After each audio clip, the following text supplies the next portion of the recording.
secret the cataract surgeons don't tell you, and that is insulin resistance is making your cataracts grow more quickly. Watch to the end. I'm going to give you 2 quick ways to treat your insulin resistance and prevent your cataracts from growing. Anatomy lesson: cornea is the clear window of the eye, iris is the colored of the eye, and then our lens sits behind that iris. The lens is like a lens of a camera. That's what helps us to focus.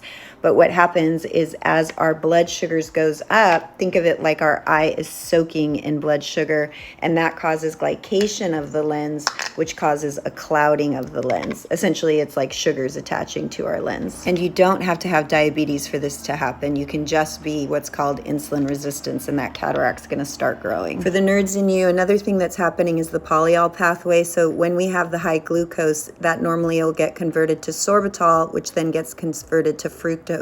The problem is in the eye, we don't have this enzyme sorbitol dehydrogenase, so the sorbitol builds up. And this is giving you a picture of what a cataract can look like.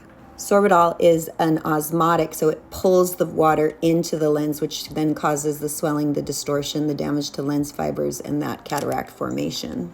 Another thing that's going on throughout the whole body if you're insulin resistant is inflammation. When we're inflamed, think of it like our antioxidant defenses are down. So that means like the UV that you're exposed to, you're not going to be able to fight that off as well. You're going to get protein cross-linking and then essentially clouding of that lens or the cataract growth. So what can you do to treat your insulin resistance and help prevent your cataracts from growing more quickly? Just to remind you, insulin resistance is often caused because we're eating too often. When you eat, your insulin goes up. So think of it like someone's talking to you, insulin, insulin, insulin, right? Because we're constantly eating.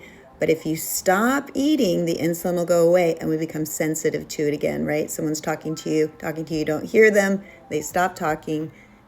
Then they talk to you again later. Now you can hear them more. You're more sensitive to it. That is intermittent fasting. That's an excellent way to become sensitive to your insulin again. People often ask how long they have to be fasting for. Ideally, if you can get to 16 to 18 hours, but I do encourage you to just kind of gradually get to that. Don't just jump to that if you've never fasted before. Also, you don't have to do it every day. I do it about 2 to 3 times a week. It depends on what you're looking for as far as your goals. Fasting is an excellent way to lose your belly fat as well, so it doesn't just help the eyes, it helps the whole body.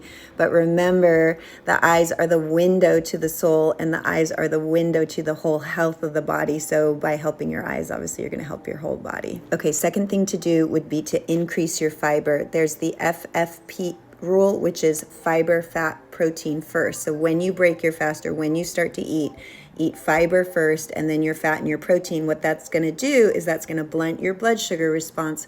So then your blood sugar is not going to shoot up so high. I have so much more to tell you, like nutrients and things like that, but we'll just start with that. Let me know if you have any questions. Love, light, and abundance. Bye.